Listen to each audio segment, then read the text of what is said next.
Всем привет! Перед вами вот такие коробки. Как мы можем наблюдать, у меня их 3 штуки. Кто, в принципе, в курсе, может сразу же понять, что фирма Депо производит у нас компьютерную технику, точнее, как производит, собирает, соответственно. И в мои руки попали ноутбуки от фирмы Депо, как написано, русского производства, но на самом деле нет, русской сборки, так будет звучать вернее. Эти ноутбуки примечательны тем, что их ценовой сегмент достаточно высок, а что они из себя представляют, конечно же, мы посмотрим после распаковки. Также протестируем и сделаем выводы, стоят ли они этих денег. На сегодняшний день эта техника по разным оценкам в различных магазинах стоит около 70 тысяч рублей или $136 по сегодняшнему курсу. Соответственно, как и у меня, у многих может возникнуть мысль, что эти ноутбуки относятся к игровому сегменту, к легкому, так скажем. Ну, а там сейчас посмотрим.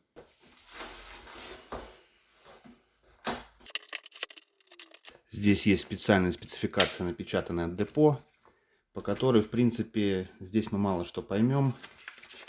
Я имею в виду комплектации.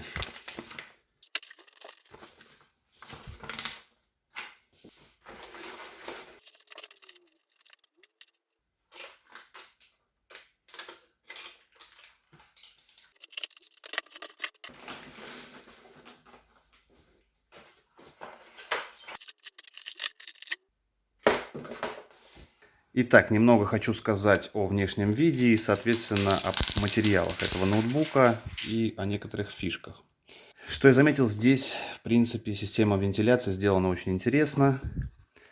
Система охлаждения, она прямо получается у нас сзади ноутбука под крышкой монитора, экрана. Ну, пластик как пластик, недорогой, но приятный на ощупь, матовый. На крышке тоже пластик матовый.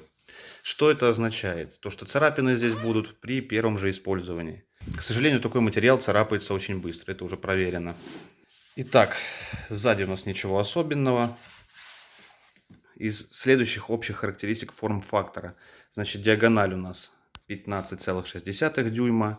Соответственно, форм-фактор позволяет здесь также установить кнопки Numlock. Также здесь такая кнопка запуска, индикация работы. Камера, соответственно, индикация работы камеры, микрофон.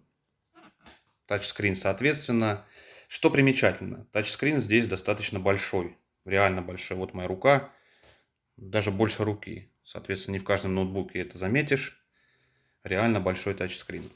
Даже каким-то образом напоминает графический планшет. Наверное, здесь удобно рисовать пальцем. Давайте переместимся на интерфейс боковой ноутбука. Здесь мы можем видеть USB 3,2 версия.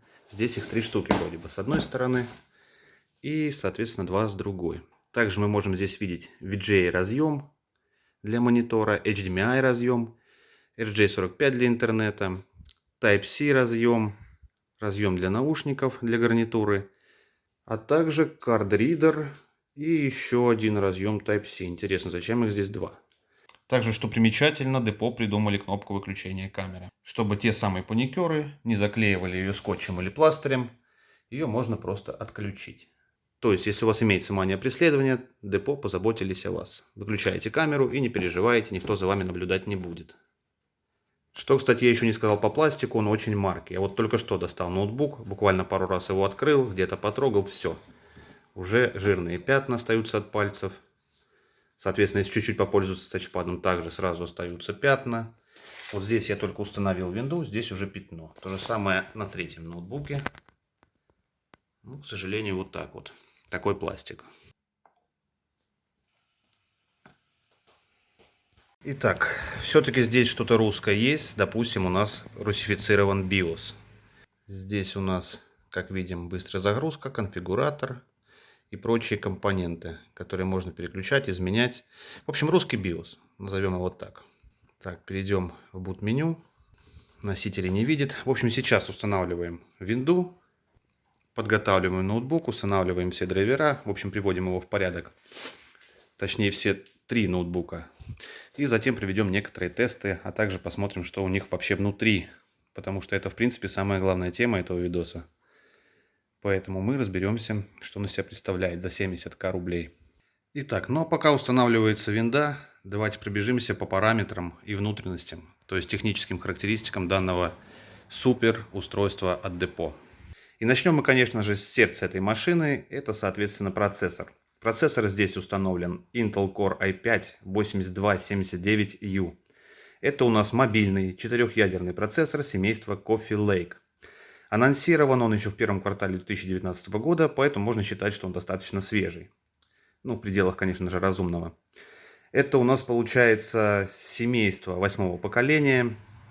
Его базовая частота составляет 2,4 ГГц, что в принципе неплохо для ноутбука. Но и еще к тому же есть разгон Turbo Boost до 4,1 ГГц. Это, ребята, я вам скажу, даже достаточно прилично и неплохо. В принципе, почему ноутбук этот столько и стоит? Его, в принципе, здесь цена вся заключается в процессоре.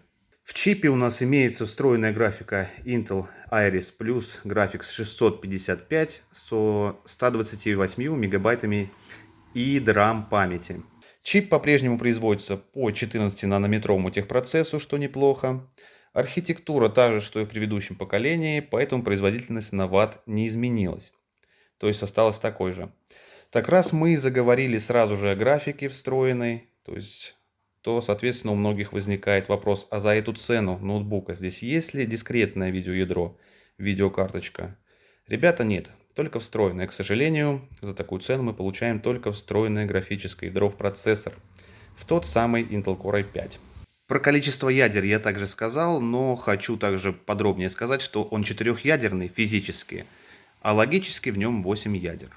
То есть вот так получается, 4 ядра по 2 потока каждый, примерно вот так. Кэш у нас первого уровня 256 килобайт, второго 1 мегабайт, кэш третьего уровня 6 мегабайт. Теплопакет у нас 28 ватт, максимальная температура нагревания процессора 100 градусов. Ну и в принципе по процессору самое основное я сказал. Кто хочет посмотреть подробнее, может загуглить в интернете, что это за процессор.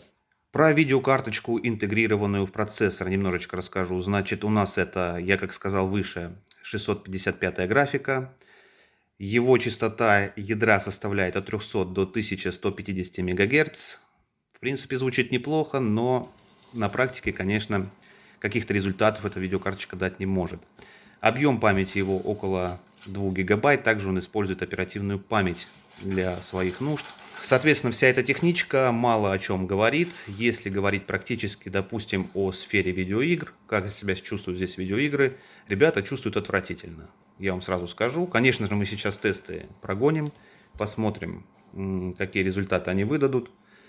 Ну, нигде еще интегрированное видеоядро не давало каких-то приличных хороших результатов. Ну, может, за исключением там самых новых, последних поколений процессоров, которые в легких играх еще позволяют нам что-то достигать. Здесь нет. Посмотрим, на что способна видеокарта. Перед этим обязательно надо поставить максимальную производительность видеокарты. Я это делаю с помощью схемы электропитания. В общем, запускаем FurMark. Смотрим, что он нам покажет.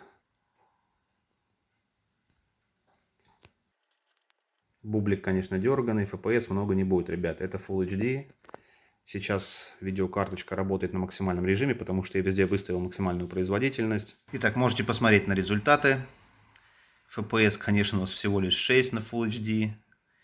Здесь же также у нас отображены данные о процессоре и видеоядре. В общем, вот такие вот дела, ребят. Итак, а что же здесь у нас по оперативной памяти? Значит, в AIDE 64 Extreme мы видим вот такие параметры оперативной памяти.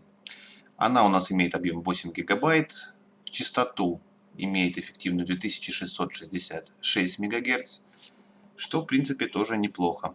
Также еще раз я проверил информацию в CPU-Z. Все подтверждается, оперативка у нас установлена DDR4. DRAM Franky мы можем обратить внимание, что до 1300 поднимается. Можно смело увеличить в 2 раза, получить эффективную рабочую частоту оперативки. Раньше меня смущала надпись в названии, что 1333 МГц. Но это его номинальная начальная работа, так что ничего страшного. А так оперативка имеет 2666 МГц частоту работы памяти. Также, кому очень интересно, можете посмотреть на ее рабочие тайминги. Также можете посмотреть информацию о чипсете Intel Coffee Lake UAMC. Вот такая вот информация у нас. Так, что здесь из устройств вывозит всю эту систему? Это, конечно же, у нас накопитель. Накопитель у нас M2 NVMe. Определяется он в AIDE как Foxline. Его объем 256 гигабайт. Соответственно, никогда еще накопитель не обладал полным объемом под использование. Поэтому здесь написано 238 гигабайт. Ну, соответственно, более-менее нормальный объем для операционной системы, для какой-то работы. Что же нам анимешный Crystal Disk Mark покажет о работе этого SSD-шника? Ну, что я могу сказать? Скорость чтения достаточно приличная, как и скорость записи для SSD-шника. Может ли быть больше? Конечно, может, но это тоже выдает неплохие результаты. Значит, скорость чтения у нас общая 2379 мегабайт, а скорость записи 1262 мегабайта. Влияет ли это на работу системы? Непосредственно, конечно же, да. Говорить о времени загрузки операционной системы на этом накопителе я не вижу смысла. Загружается быстро, за секунды. Ну, грубо говоря, вот такой вот результат. Так, ну прежде я хочу, пока у нас AIDA открыта, прогнать в одном из тестов ноутбук. Я обычно все компьютеры прогоняю, есть у меня такой обычай. Это FPU Julia. То есть какое же у нас место займет процессор в этом топе, в этом списке. Получается, у нас очков набрала система 21119. Это не в самом низу списка, конечно же. Я бы сказал, даже где-то в самом верху. Ну, за такую цену ноутбука, ребят, ну, слабоватый результат, честное слово. Очень слабоватый, по моему мнению. Итак, ну что, давайте подведем итог по этим ноутбукам. Что здесь хорошего, что плохого.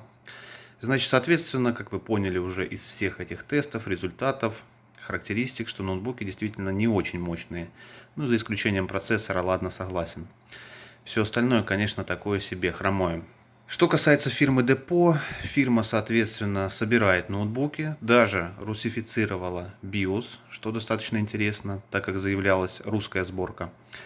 Изначально, когда эти ноутбуки мне достались на обзор, я подумал, да что ж там за русская сборка такая от Депо? Может, процессор какой-нибудь русский? Нет. Процессор здесь Intel, как мы с вами выяснили. Дискретной видеокарточки нет, показатели средние, так скажем. Я хочу сказать, что за такую цену мы получаем с вами хороший офисный ноутбук. Более, наверное, ничего. Что еще мне очень понравилось, это тачпад. Такой большой, огромный, больше руки я вам уже показывал. Очень интересный, удобный. Из минусов. Минусы то, что оперативная память дешевая, хоть и на 8 гигабайт. Хорошо, что хотя бы Депо не пожалели, сюда добавили M2 SSD накопитель, а не жесткий диск какой-нибудь.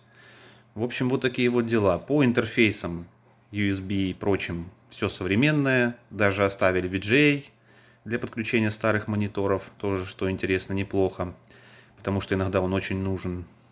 Вот, кстати, ребята, у меня есть ноутбук многострадальный. Значит, он с 9-го года производства. У него процессор, здесь есть шильдик, Intel Core i3, там старого семейства. Так вот, сюда я вставил тоже SSD. Соответственно, он дешевый, я не знаю, ему сейчас цена может 1003 рублей. И вот за 70 тысяч рублей. Разница у них невысокая, ребят. Я имею в виду восприятие работы этих ноутбуков. Что здесь открываешь какие-либо программы, какие-либо игры. Вот я открыл Контру.